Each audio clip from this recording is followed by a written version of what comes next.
And welcome back in to another new episode of Tribal Council Chat. As always, we are your hosts. My name is Bruce Heller, My name's Brett Parnell. and let's get started. And Brett, I know that before we get into episode 9 of Survivor 46, you had something you wanted to lead the show off with. Thanks. So I just want to lead this show off for this episode with saying a few words about Sonja Christopher. Sonja was born in Washington State and she studied science in both Oslo, Norway and at the University of California, Berkeley, where she earned her teaching credentials. She taught people everything from elementary school to music to tennis. In 1997, Sonja was diagnosed with a rare form of breast cancer, which she beat, and that did not let her get down in life. When 2 years later, she agreed to join 15 other people from all walks of life and be stranded off the coast of Borneo for a chance to win the title of sole survivor and the $1 million check that came along with it in the greatest social experiment of all time, Survivor Borneo.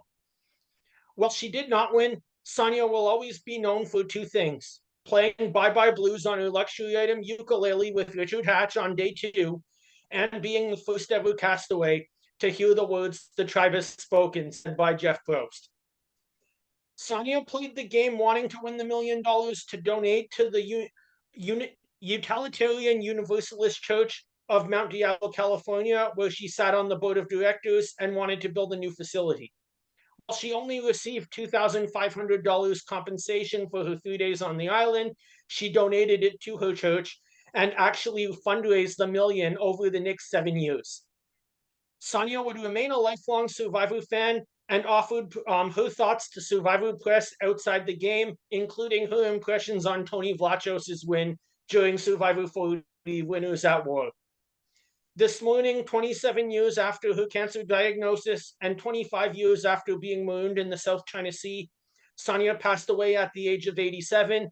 And here at Tribal Council Chat, Bruce and I want to offer our condolences to her family during this difficult time. Yeah, really sad, disappointing news today hearing that Sonja passed. We only ever saw her for one episode, but iconic in the sense that it was the first season and she was the first person to ever be voted out and have her torch snuffed and hear the tribe is spoken. But from that one episode, she just seemed like a ray of sunshine and really fun to be around. So sad, disappointing news Agreed. today. I'm looking forward to seeing what, for example, someone like Richard Hatch has to say about his memories with her for 72 hours in the coming days. Yeah, that'll be interesting to hear.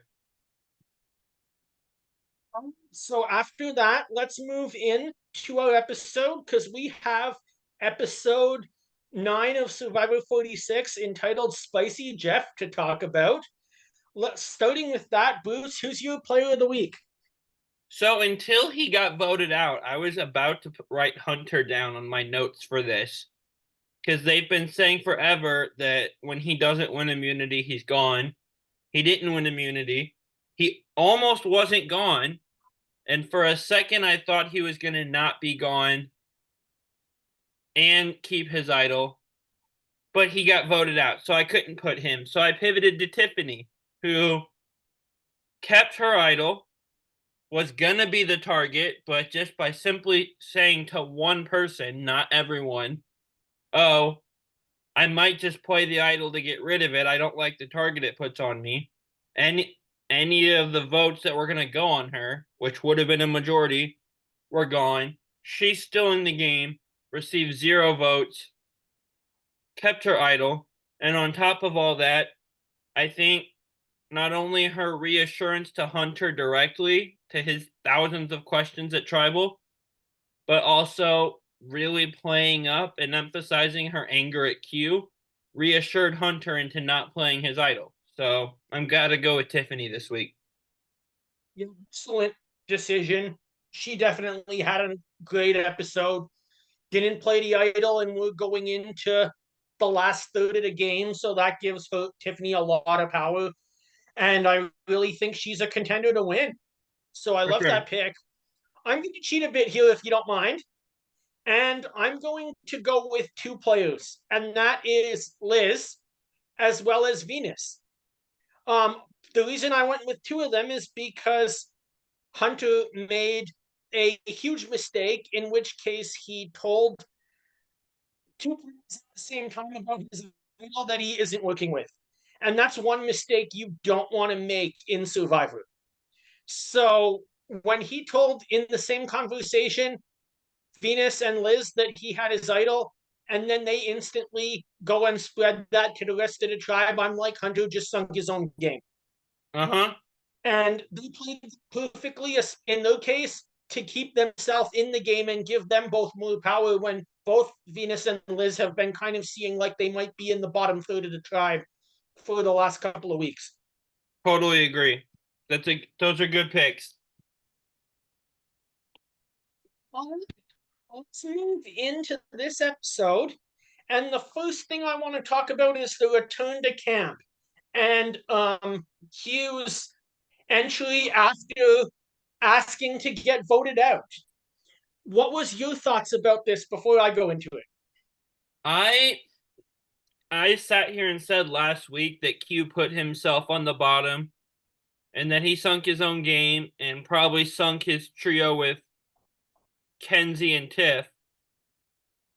Even with saying that, I underestimated just how bad he made it for himself. Because I thought, like, oh, Kenzie and Tiff will be mad at him. Maybe he can salvage it. They don't even want to talk to him. Everyone's kind of over him now, it seems. And he's just clearly on the bottom at this point. And I figured he'd be on the bottom. I didn't think it'd be this bad for him. But Maria said it best. She said, like, he put a massive target on himself for no reason other than him just, the way he phrased it was, I messed up people's games trying to scramble. I tried to fall on my sword so that no one else had to suffer the consequences and they could keep playing. Which sounds great, but you also almost messed up everyone else's plan. They ended up sticking with it, and you spilled about an idol that you shouldn't have. So he really dug himself a hole here. One thing I got from this section is it almost brought me back to the beginning of the season. And that's, I remember Q basically telling Banu, what are you doing messing up everybody's game when he went on that journey, I guess it's called. And I'm like, watching this back, going, this is playing itself all over again. Only Q's in Banu's position, messing up everybody else's game that he's working with. That's a great comparison. I never thought of that, honestly. But yeah, I don't know if I wrote it down. It doesn't look like I did. But throughout this episode, I just had this phrase in my head of Q, Coach Burdett. He's been such a strong player until last episode, and last week and this week he's turning into coach, and it's kind of crazy how quickly that went south. Yeah, it's definitely been a huge character development and not one that's going to help him in this game whatsoever. But we'll definitely talk more about Q for this episode because I'm not quite sure what to think about him in this point. In one way, he's an easy target. In another way, if you can get him to the end, I mean, there's no better way to win $1 million than to get someone that nobody has trust in to sit next to you. Yeah. If someone can get to the end with Q and with Venus, where you're sitting next to somebody that people don't trust and someone that not a lot of people seem to like, you're in a good position if you're that third person. Absolutely. And I will notice that, but I almost got the sense in this episode by a comment that she makes that regardless of any alliances or anything going on within the majority, I think that's what Maria has noticed and wants to do at this point. Yeah, that's interesting. Moving on, I want to talk about Liz. because Liz talks about how Q's blow up at Tribal overshadowed the Tevin exit and really what was her move last week and something that should be on her resume. What were your thoughts about this one? I feel like, on one hand, I do feel bad for Liz. I get what she's saying. But on the other hand, this is honestly a good thing. It's if you make it to the end, this is still on your resume. You can still say that was my move and here's why and show the proof. But if everyone knows you did that and you're what everyone's talking about, you're going to become a target. People aren't going to want to play with someone that can engineer something that quickly. They'll be afraid of it. They won't want to sit next to the end of that person. So I almost think being overshadowed is a good thing for her. You can still claim credit at the end when you get there, but you're not a target now. That's a great point. This brings me back to our preseason discussion back when Entertainment Weekly released some information on the castaways, and I know you and I had a discussion of who we thought everybody is and how we thought that they would play. Because I know way back at that time, I predicted that Liz would be a very ugly type figure of this season. But from Koran, my favorite newbie season. But I often am now starting to get the feeling, and I know I said this on live, but a lot of people probably didn't hear that Liz might actually be doing the complete opposite. And I really see her as like another Michelle in this point, who is playing a great game, not getting the attention that she really deserves, but that's okay because that's keeping her in the game. And as we see in the last couple episodes of Survivor Korong, that's when Michelle really turns it on, and no one else left in the game is a match for her, and she wins the show 5-2-0. And I think at this point, Liz could do something similar if she plays a great 2 week, stays in the game this week, plays a excellent game episode 2 weeks from now and an even better finale. She could be a winner at this point, even though no one was talking about it a few weeks ago. Yeah, I could see her winning, especially like I said, if you're sitting at the end next to Q and Venus, I don't see either of the two of them getting votes. So Liz has options here. She pretty much seems to have the ability to go whichever way she wants to. I haven't seen anyone say they don't want to work with her or want to take her out. So she's got a lot of wiggle room. She's got options. I don't think she's going home anytime soon. Yeah. The next thing I want to get to before we get into the challenge is, well, first of all, there was a couple things. I want to talk about the scene that we see with two former allies, Tiffany and Q, interacting after they get back from tribal council. When it's one of these situations that we've seen a number of times, they're out sitting at the boat in the pitch black, and Tiffany's clearly upset with Q's game move. And one note that I had is, this is you guys are newbie players. You haven't known each other before. You're not as close as cops are us. What do you think? I did kind of think of the Tony Sandra Winners at War moment for a second. Not Tony Sandra, Tony Sarah, sorry. But Tony taking out Sophie in Winners at War was a good move. Yeah.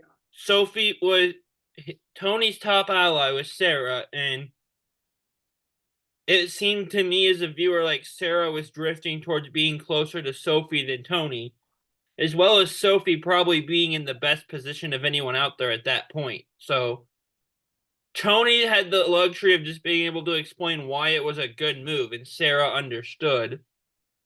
You really, despite trying to explain to Tiffany what he was doing and trying to get her to take his side, there's really no excuse for spilling about her idol like that. He doesn't have a good reason. And so it, yeah, it's messy for him, like we said. Move on. I wanted to just bring up Ben for a bit. Ben has an interesting confessional here that I'm interested to get your perspective on, where he says Q was a coward who didn't want responsibility for his own actions, so he tried to look good and say, "Vote me out." Um, Interestingly enough, though, Q didn't get voted out. He's still in the game, so he does have to deal with those actions, and it's probably hurting him even more than if he did. What do you think about this spot and what Ben has to say moving forward? Because it was when Ben gave this confessional, at least, that my take was okay, Q's going more from what looked like to be a target and is now someone that you almost want to take to the end. I don't know that I agree with Ben completely here. I feel like I don't agree in the sense that Q doesn't want to take responsibility. I feel like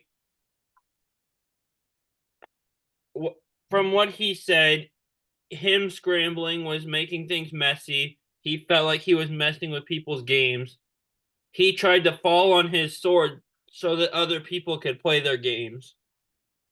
And at least that's what he's saying. I feel like I don't think the vote me out thing was running away from responsibilities. I feel like that was him trying to take responsibility in a convoluted way that just wasn't the right way to go about it, but I think the intention was good there in a sense.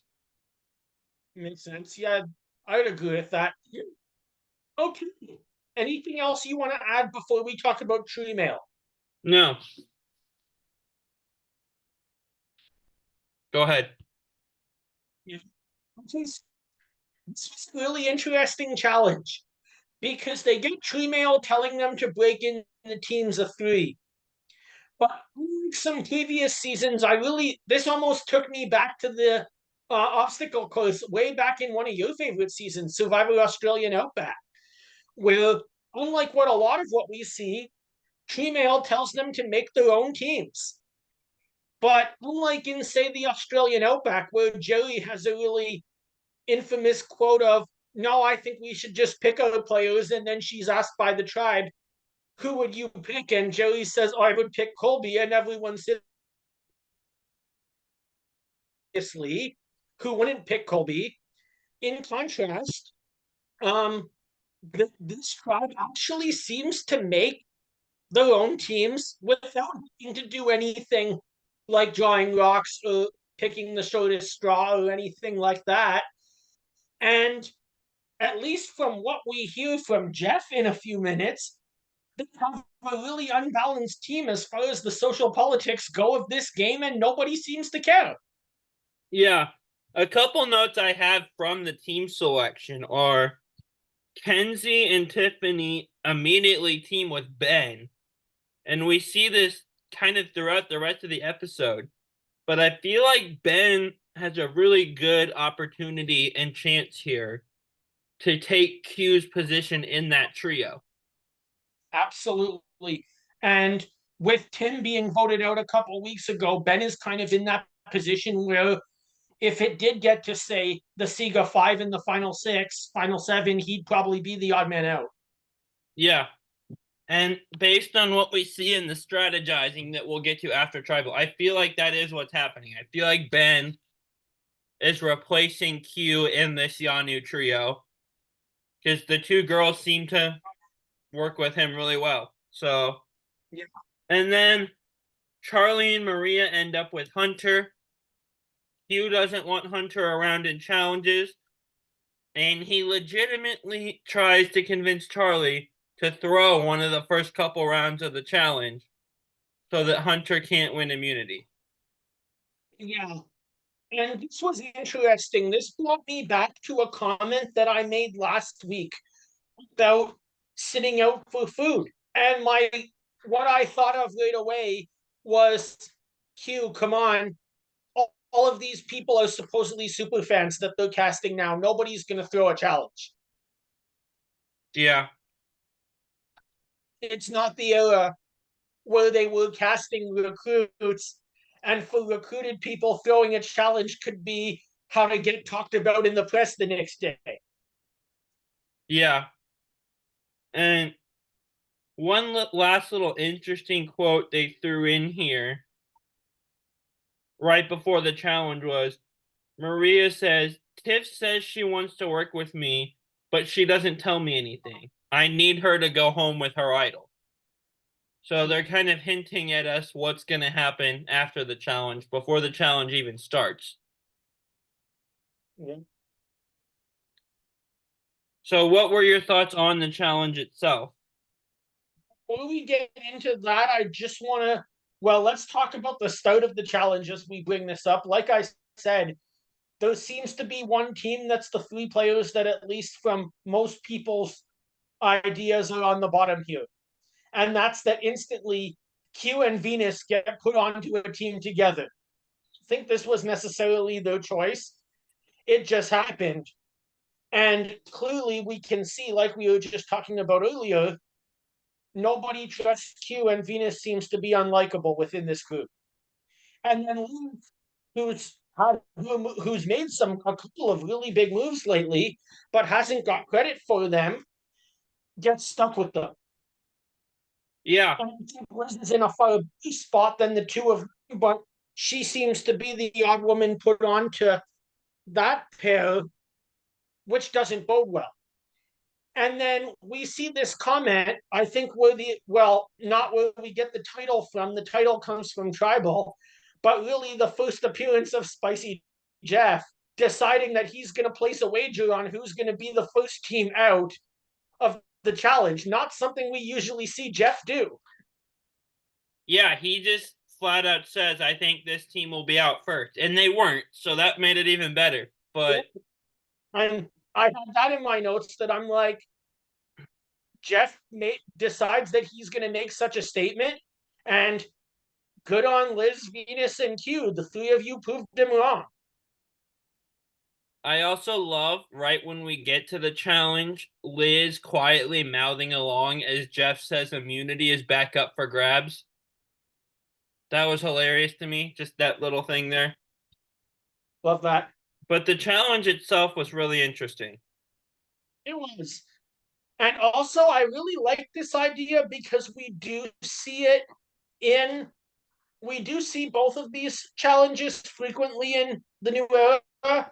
But I like the idea that instead of, I guess, this traditional concept that you and I have talked about a lot, where they're doing some sort of obstacle course and a puzzle, this one they mixed it up a bit and did the obstacle course part, but said let's finish it with an endurance challenge. So the final stage was three people who have already gone through a difficult immunity challenge are now forced to get up on those perches with the Natalie Anderson challenge. At least that's what I call it, because she's easily the best player at this.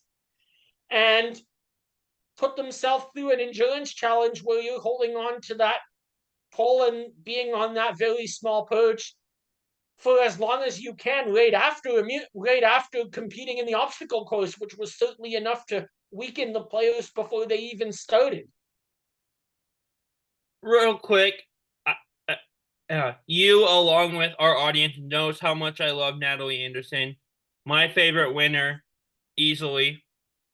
I will push back on best performance ever at this challenge. I call this challenge in my head the Christian challenge, because on David versus Goliath, Christian stood on there talking for 5 or 6 hours straight. Do what? I can't remember what challenge that was, so great input. It's the same one, right? It's the same one. Where Alec had been the challenge beast and Christian stands up there and to distract himself from the pain just starts talking to Jeff for 5 or 6 hours straight about who knows. I'd love to just see the uncut, unedited footage of what all ramble Christian went on there, but I have it in my notes. Oh, look, it's the Christian challenge. I'm sure Jeff probably took half of Christian's PhD in robotics in that time. Gosh, I'd have been so lost at what he was saying. I'm not smart enough to keep up with Christian. Neither am I. That's why he's a professor now in, I think, some science program in Georgia or Georgia Tech or one of those top schools down there. I think it's Florida State, and congratulations to him. That makes more sense. He got tenure recently also, so congratulations to him. But anyway, Christian. For the second challenge in a row, it comes down to Charlie and Hunter one-on-one, and Charlie comes out on top this time. Yeah. And right away when I started this, even though Hunter seemed like he'd be dominant, I called it. I was like, he's going to struggle because Charlie has an advantage that a lot of people won't see right away. And that's that Hunter's feet are just too big. Yeah, that's true. It's going to be a lot harder to do that challenge when you size, I'm going to assume 11, 12, as opposed to Charlie, who I guess from TV is probably about a 8.5 to a 10. Yeah, that's interesting. That thought didn't cross my mind. And so, Interestingly enough, we see Charlie win immunity. yeah. And I And came into this episode saying Hugh and Hunter can't both win immunity. Whichever one doesn't win will be going home. And neither of them win. So the tribe has their choice here.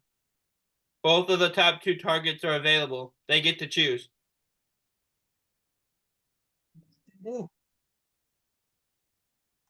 Charlie gives us a great confessional here about, and then I really connected to him being such a big fan of the show, where he says he didn't even know if he was going to get an individual immunity. Yeah, I feel that. Another interesting quote here is from Q, of course. He goes, "If I'm here tomorrow, it'll be great. This is an adventure and it's fun. I want to cause more chaos tomorrow, probably." That made me laugh. The probably at the end feels a little unnecessary, but as bad as a position if he's put himself in, Q is hilarious TV. I compared him to Coach, but I actually enjoy watching Q. So there is a slight difference between the two of them. He is great. When he said chaos line, I even compared him to somebody else that I think might be a bit more controversial, but then even Coach, which is kind of funny.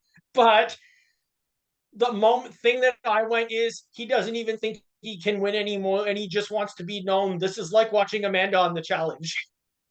Yeah, I could see that a little bit. He also still gives me a little bit of Philip vibes, but Yeah. Coach is still the biggest comparison in my mind, or the Yeah, I closest one. agree. Whatever happens, I mean, I don't think Q stands even a less chance of winning this game than Venus does, and we talked about her last week. But Q is going to be probably the best character of this season.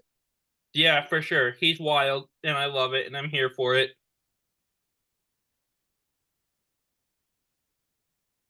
When we get back from tribal, oh sorry, not from tribal, from immunity, we see a few different targets kind of popping up.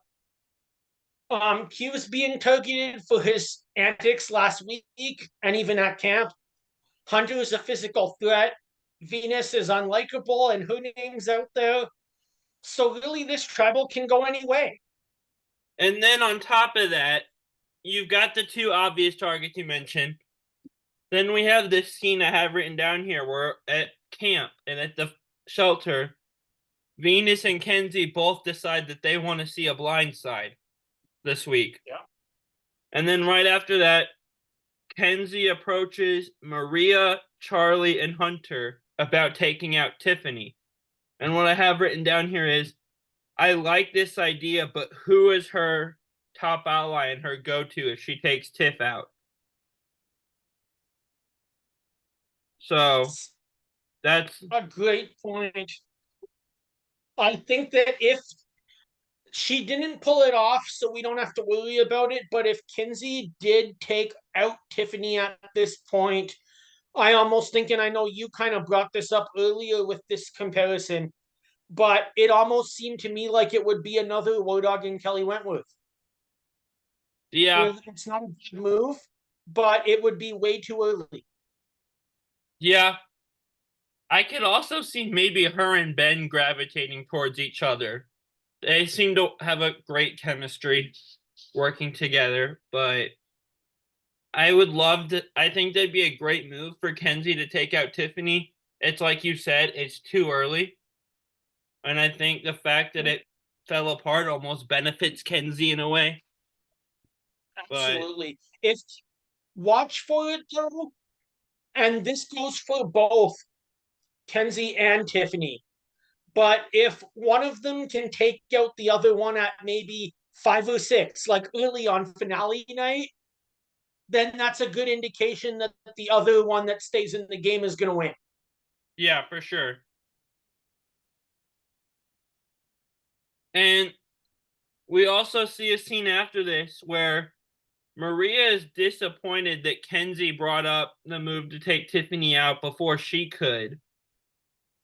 But either I think it's Charlie points out that it's almost better for them if that's Kenzie's move and her plan because then the target is on Kenzie and not Maria. Which kind of goes back to the conversation we had about Liz feeling overshadowed earlier.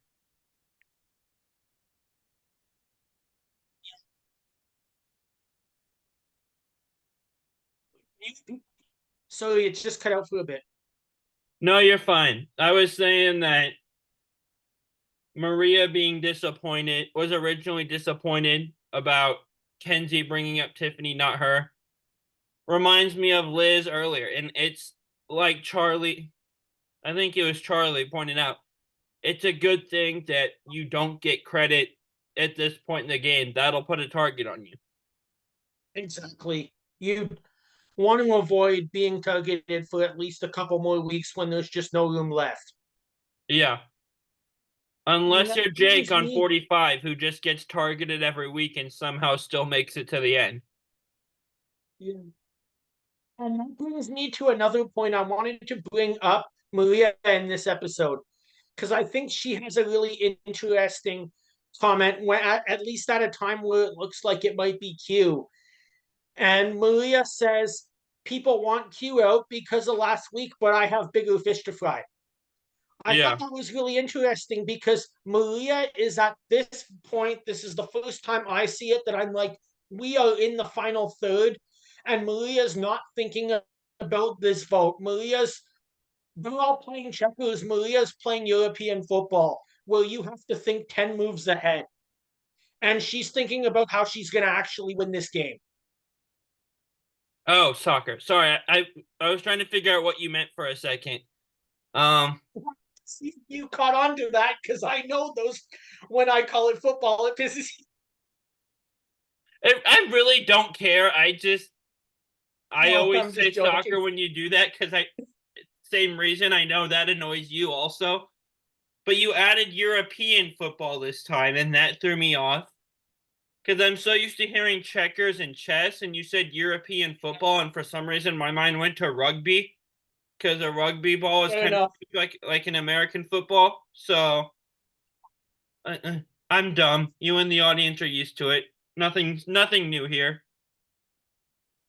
But if I had known what you meant, I wasn't even going to Fans are correct going to you. be laughing about this.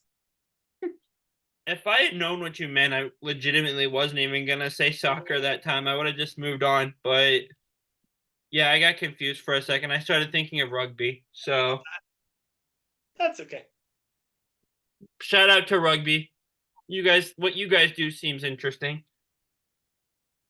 So where were we before all that happened? Maria is thinking 10 passes ahead and really at this point already looking towards final tribal council, not towards saving herself tonight. Yeah. And that's really smart. And we're reaching the point in the game where it can't just be surviving this round. You have to start thinking about the end game and how am I going to survive the next round? And what happens if this happens? Or what if that goes sideways? Or what if one of my two closest allies spills the beans to people that I'm not working with about my idol? What happens then? So Maria's doing a great job thinking ahead, and I don't see her going home anytime soon either. I think because the thing is, she's playing a really good game, but other than Charlie really recognizes how well she's playing, and he's not going to do anything to take her out. Those two are sticking to the end together if they make it there.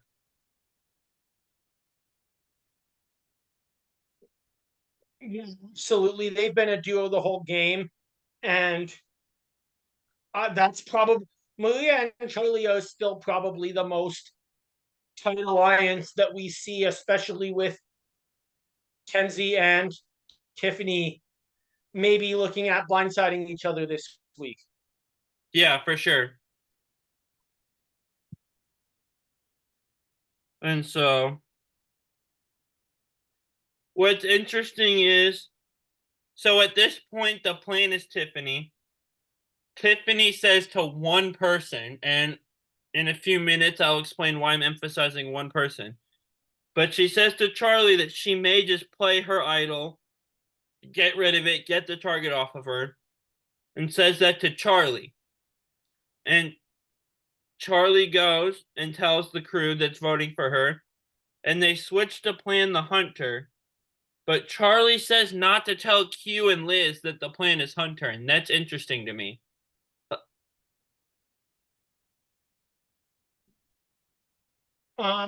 That was interesting, but I think at this point, kind of like I said before, and that I know I'm going to get into at the end of today's episode, everybody kind of sees that Hunter, there's got to be a point that Hunter has to go because he's just too big of a physical threat. Yeah, it's and so yeah, I get switching the move to Hunter. What I meant was interesting was don't tell Q and Liz. Q, I kind of get. He and Hunter seemed closer the past couple episodes, but I don't really get not telling Liz. It's not like her and Hunter have been that close anyway.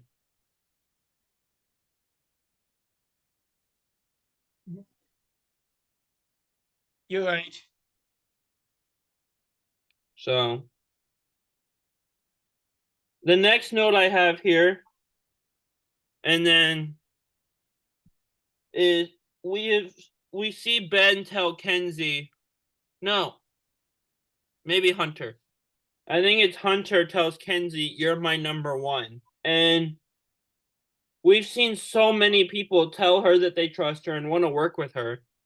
And I realized there are 3 people at this point on this island that all consider Kenzie their number one. Between Kenzie, not but between Hunter and Ben and Tiff, I guarantee you at this point, all 3 of those people would tell you she's their number one. And I think that just shows how ingrained she is and how well she's playing socially. That this meant 3 people feel closer to her than anyone else. And I guarantee you there are other people out there who would say, yeah, she's an ally, even if she's not their number one, that they're working with her still. It's it's impressive. It's really impressive to be able at this point of the game to have that many numbers. Yeah. So what did you want to touch on next here before we go to tribal? I wanted to touch on something that's said by Maria, but also by Charlie and Ben, kind of what I was talking about before, but that we are at the point of the game where resumes are back to being a discussion, something we haven't really seen as much for a couple of seasons. And players are concerned now around what moves and do I need to make before we get to a point where it's too late. Yeah. It's an interesting discussion because you want to make sure you have something on your resume. You don't want to get to the end and having not done anything. But at the same time, if you're too obvious about it, you become a target and you get voted out. So it really is a balancing act here that I don't really know what the best answer is, but it comes up almost every season. Yeah. I guess one thing that I was here is what is Final Tribal Council going to look like? because we saw last season that there was a bit of a shift to the format. We saw the same thing in 41, but then we saw some of the middle seasons like 42, 43 go back to the way it was post um, game changers. And that will have a big determination on what the role of a resume is to the end result of this game. You make a good point. I'm interested to see what format that follows also. We have no way of knowing. We'll figure out when the finale airs, but players don't either at this point because they've shifted it so much lately. Yeah. And what format that is could sway the vote from one person winning to another. Absolutely, it could. The last point because I want that determines the whole narrative of the discussion. It determines what issues the jury is bringing forward. It determines how involved Jeff is in final tribal council. It's everywhere. The last thing I wanted to touch on before tribal is Hunter must have been tipped off that, or like figured out that he was the plan. Because we see this little montage where he goes to like 5 different people. It starts with Q, then it's Liz and Venus at the same time. Then I think it's Kenzie telling all of them, hey, I'm playing this idol tonight. Which, here, and this is why I emphasized earlier that Tiffany was smart and told one person that she might play her idol just to get rid of it. And that worked. That got the numbers off of her. Word got around.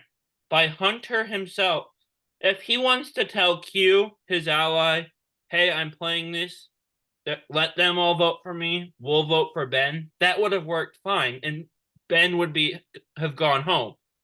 By Hunter going to like 5 different people at least himself, it's overplaying his hand a little bit. It's absolutely overplaying his hand. And the thing that stuck out to me wasn't even just the number of people, but it was the fact that he told Venus about his idol. And Hunter and Venus have been oil and water this entire game. Yeah. And we even saw a scene earlier in this where they, like early in the episode, where they got into a bit of an argument for no reason. So, yeah. So it's not always the worst thing if you can get a target off you, but I would be trying to think of the whole game so far if that was me in this position, and never give any information that you have to someone that you've been having arguments with on and off throughout the whole game. Yeah, he should have stopped at one person after he told Q, and the 2 of them voted Ben, and then move on. But it's by telling so many people, people are gonna talk. You're gonna seem desperate. They'll know you're on edge, and they'll do what they did and find a way to send him home. Yeah. So, what are your thoughts going into tribal? My main thing on my mind is how many idols are going to get played. It turned out to be 0. I mean, I thought it was going to be 2.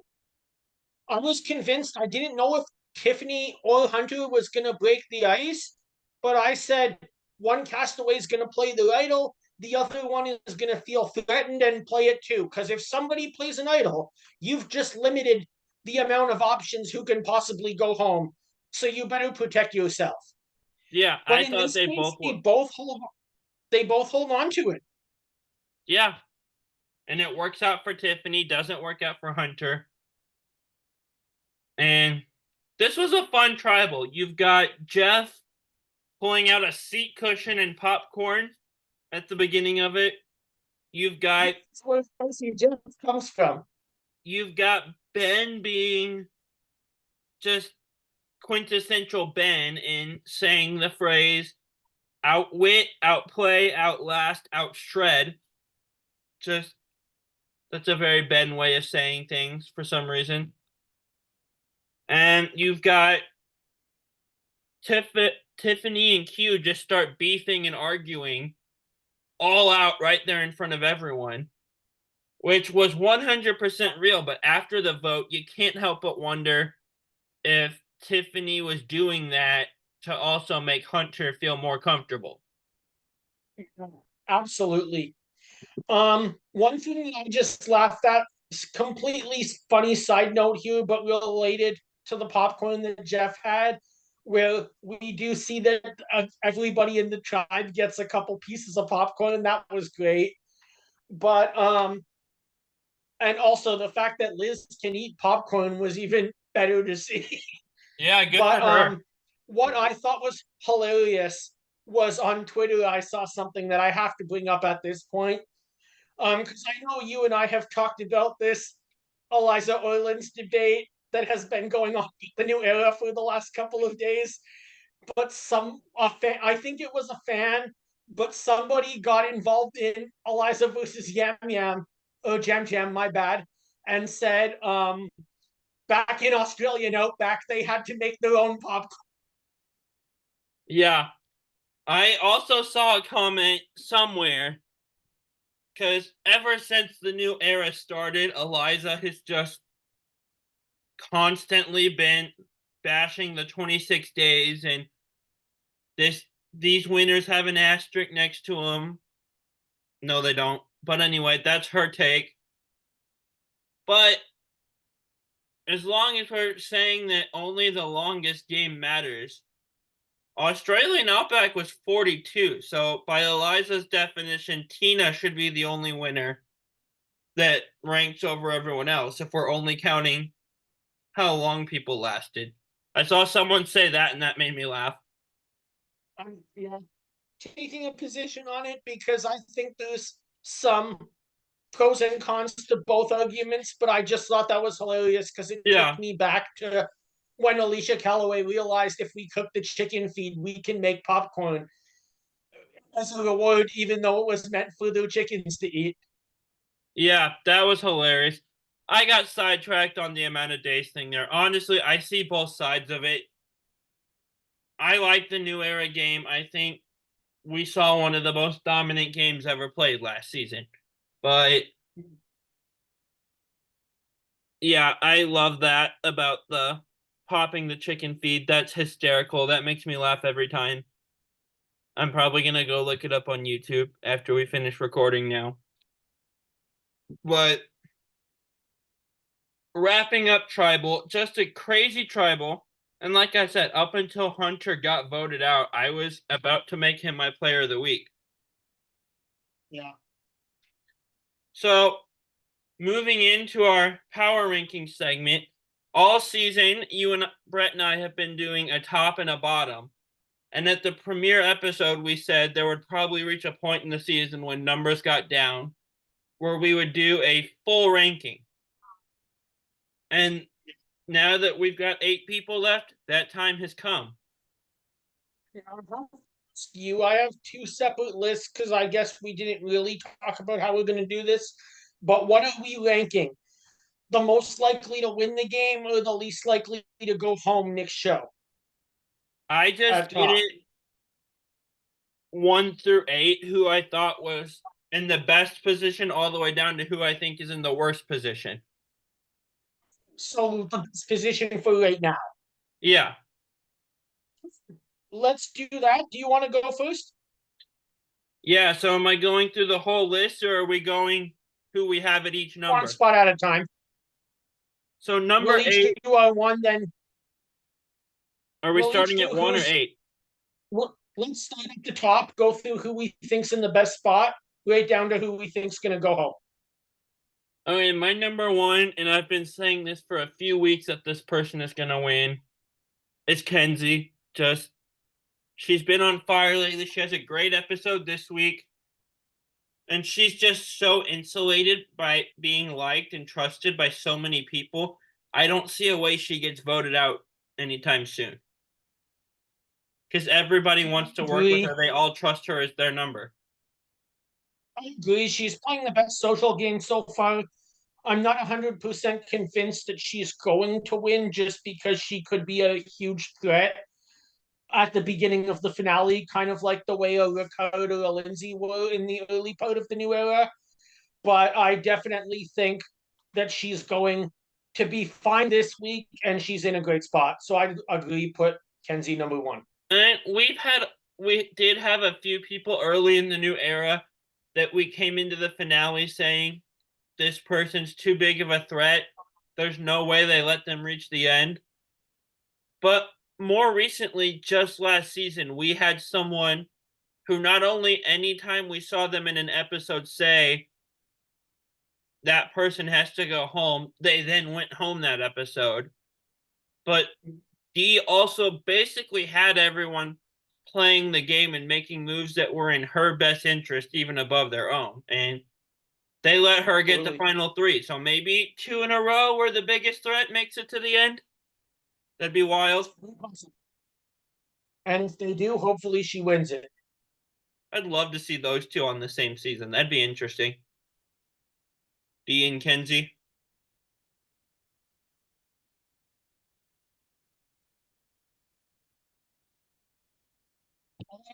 So number two in this spot, I'm gonna go with someone else that I just don't see going home anytime soon, and that's Maria. Interesting. I had Charlie. Nice. Well, I'm gonna go ahead and throw it out there now. Maybe you want to, and we can get into a discussion at the same time. I have Charlie right after in three. I have Maria at 3.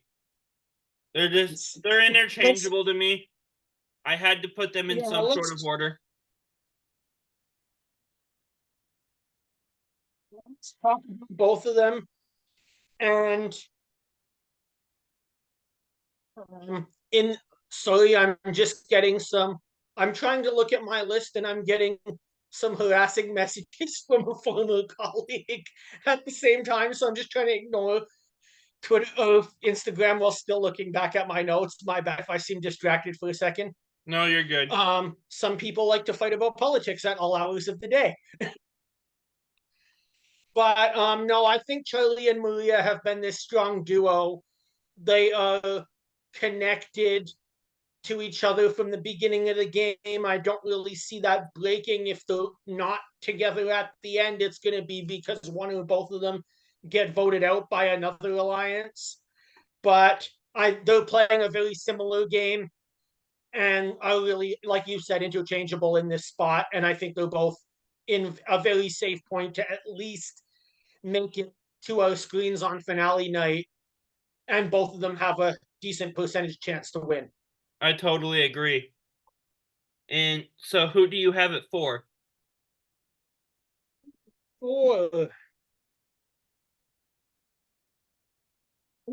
Tiffany here because of Rhino. I have Liz. So Tiffany, like I said, I'm just gonna pick her in this spot because she does have that protection. We've seen it not work with Hunter. However, it can get you further in the game, and if she really feels that people are targeting her, she's safe. What's your thoughts for Liz in this spot? I think it's like we said earlier that Liz has starting to pick up momentum. She may have been the driving force behind the soda vote out. I still have no idea who to give the most credit for the soda vote, honestly. I can make an argument for any of the three that claim it. But she definitely masterminded Tevin. And we haven't seen anyone say they want to take Liz out. She's got room to move around a little bit. I think she's got options on who to work with. I think she's set for a little while.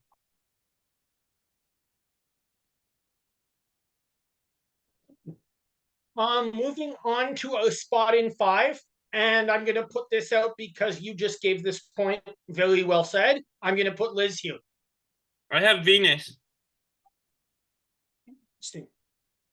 So you really said my thoughts for Liz. I think it's close between her. It's just the idol that made me put Tiffany above. But why would you say Venus? 5 out of 8. I feel like it's kind of the middle of the road here. Venus isn't a threat to win, but I think everyone has kind of collectively decided that she's not a threat that needs to be voted out. We saw 2 or 3 names passed around this past episode between Hunter or Q, or very briefly Ben or Tiffany. We've stopped targeting Venus all of a sudden. So I don't think she's in a great spot because she's not very well liked, but I don't think she's in danger either. Yeah, she's definitely been playing a better game for the last couple weeks. I do think she might be another one, kind of like what I was talking about earlier, that people might stop thinking of as a target and start thinking of someone they want to go to the end with. Yeah, for sure.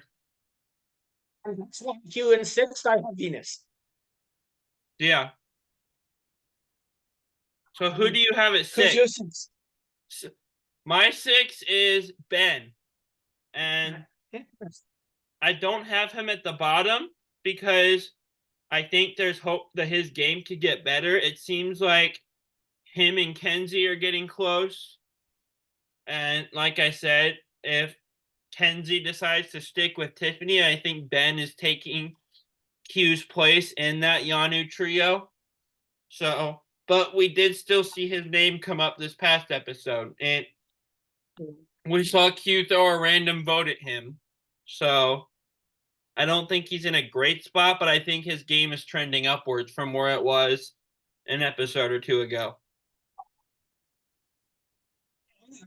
So now we each have 2 names left. Second from the bottom, in this case, I'm just going to go with it. I have Q. See, this is where I have Tiffany. Interesting. So, why do you have Tiffany here? Where you see the idol as a positive for her, I see it as a negative. I agree with her own assessment of it that people knowing about the idol makes her a target. Had Charlie not gone and talked to her, she would have had no idea that Kenzie was plotting against her. And based on the evidence we saw at Tribal, she wouldn't have played the idol. And nobody tried to reassure her or anything to keep her from playing it. They just switched the vote off of her. I think that idol could be the reason she gets sent home. But also we saw Maria say, I want to work with Tiffany. She says we're allies, but she doesn't tell me anything. So even I think the idol's a detriment, but even without the idol, we see Maria kind of wanting to take Tiffany out. That makes a lot of sense.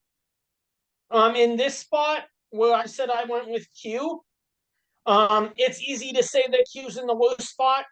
In this power rankings game, the worst spot doesn't mean that you're going home. And I think now a lot of people might be trying to think of Q as the easiest person to beat, who has 0 chance of winning the game, to quote Spencer Bledsoe from Cagayan. Yeah, true. That's why at the bottom, I'm ranking Ben. Ben's just not a player that I've seen enough from, especially since Tim went home, to make me think that he's really ready to shake the game up or to become in a power position. And I think this week he might just be that kind of 7, 8, 9 boot that we see goes home just as an easy way for the players to take one step forward in the game. I have Q at the bottom. I don't think anybody left wants to work with him. We didn't touch on this, but there was a scene in this episode that kind of just shows how out of touch I guess he is, that where he's trying to salvage his relationship with Kenzie, and his way of doing that was to go up there and goes, "Hey, there was an alliance of 6 that I didn't involve you in, but I'm telling you about it now, and I'm telling you we didn't put you in it so that you trust me more." Like, that was basically what he said, and that was supposed to be a pitch to get her on his side. So Q sunk his game, and his attempts to get himself out of this spot seem to be floundering, and I don't think they're well thought out. So I don't know. I have no faith that he lasts past the next episode. Interesting. What were your thoughts on that Anything? scene, by the way? Was that weird to anyone but me that that was his strategy? Yeah, like I said earlier, nothing of his strategy makes any sense to me, but that's why I think that he's someone that people will want to take to the end if they can.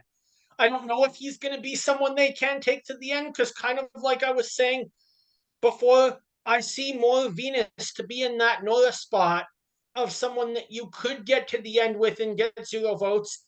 Q is almost at this point reminding me of somebody else in Abby Maria that you play would be great to take to the end, but you just can't get him there. Yeah, he wants to cause too much chaos, probably. So, in his own words, either you do or you don't. I don't know why the probably, but oh well. So, Anything you want to add before we get to a line blindside for Spoot? do what? Anything you want to add before we get to a line blindside for Spoot? Nope. All right. Do you have a set of names you want to go with? I do. I have, in honor of Hunter, 3 people that went home with idols. So I have Kelly Wentworth, who did it in 38, Kelly Kim, who did it in 39. And as I'm reading these out loud, I realize I accidentally picked names from 3 consecutive seasons. That was not on purpose. I didn't even realize that. But my third one is one we talked about in this episode, Sophie Clark, who went home in Winners at War with an idol, and in my opinion was in the best position of anyone in that game when she did it. So I'm going to align with Wentworth in this position. I'm sure you will as well. oh, I am. She seems to be a very one-on player, a very strategic player, a very physically capable player, all great attributes to help you move forward. Yeah. I am going to blindside Kelly Kim from 39. I don't really know what to say here. We saw her with the idols. Obviously, the way she went out is just tragic for this game. And I would have loved to see more of how she actually would have played. I don't have a lot to go off of. So blindside is just kind of that good middle of the road spot. And like you say, Sophie Clark was set to win Winners at War until Tony took her out. So therefore, she has to go. She's my first boot. What a shocking boot that was, by the way. What a shocking episode that was that Sophie got voted out. I don't think anyone saw that coming into that episode. Yeah. No one saw it coming except for Tony. I will agree with your picks for the same reasons you said, but on the topic of Kelly Kim, I want to add she absolutely deserves another chance to play again without the reasons she got voted out should have never happened. I feel like the controversy and her speaking out about it got her voted out, and she deserves a chance to play again. And so Anybody else on that that. season should have been removed a long time before. Yeah, well, yeah. They didn't handle it well then. Hopefully they've learned from it. So who are your 3 names? In honor of Hunter, but not with the same theme. We went for 3 physical threats who got taken out before they could make a deep run in the game. So that is, or at least before they got to final tribal council, some of them went deeper than others. But that is Joe Anglam from Cambodia, Malcolm Freeberg in the Philippines, and Jonathan from 42. I'm going to align with Jonathan. He got to like 4, 5. I think he got to 5. So he's proven he can go deep. Malcolm has also proven he can go deep to the end, but he's just one of the most likable contestants we've seen in New School Survivor. And I don't think that if I'm sitting next to him at the end, I have a good shot of winning. Because that guy's just going to be just leak likability in front of the jury. And Joe has played 3 times and has not gone deep into the post-merge in any of them. So I'm gonna first boot him because I feel like he's the least likely to help me get to the end. I'm going to.